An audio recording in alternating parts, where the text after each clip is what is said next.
Dedans, tout se bouscule comme de petits monstres que la lumière a réveillés par surprise.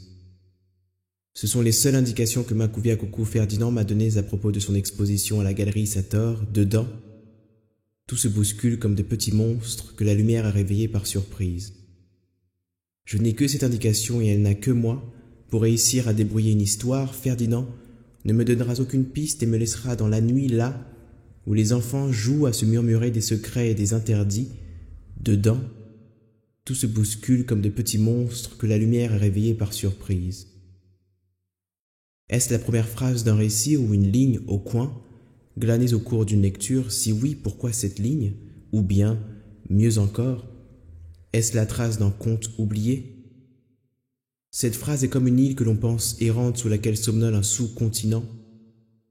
Cela peut te sembler étrange que je te parle, toi, d'une phrase alors que tu attendais, probablement comme les autres, que l'on t'explique la démarche de l'artiste ainsi que les monstres qu'il présente, et pourtant, cette seule phrase semble tout contenir en puissance. C'est comme un roman de Borges, le début d'une énigme, d'un labyrinthe dans lequel vous êtes invité, vous comme moi, le conteur d'exposition qui passe le mot. Tout comme un communiqué de presse, je fais, là, l'annonce de l'explosion de Ferdinand, mais je l'annonce différemment. Je ne vous annonce pas seulement que l'explosion a ou aura lieu, c'est selon votre temps à vous, qui diffère avec le temps de ma voix ici, mais, et cela est plus important, que quelque chose est déjà advenu dans cette seule phrase que je répète, dedans, tout se bouscule comme de petits monstres que la lumière a réveillés par surprise. En réalité, je te parle, toi, comme si je disposais d'aucun indice, ce qui est faux. Cette phrase vient probablement d'un conte que je tairai ici. Il y a une infinité de variations de ce conte oublié. J'essaierai d'en retracer quelques lignes dont je me souviens. Dans ce conte, une meute de crabes dit aussi Agran vit dans la boue de forêts humides. La cécité du jour est la condition de leur survie, et s'ils sortent le jour pour leur course quotidienne, c'est pour retourner très vite à leur trou.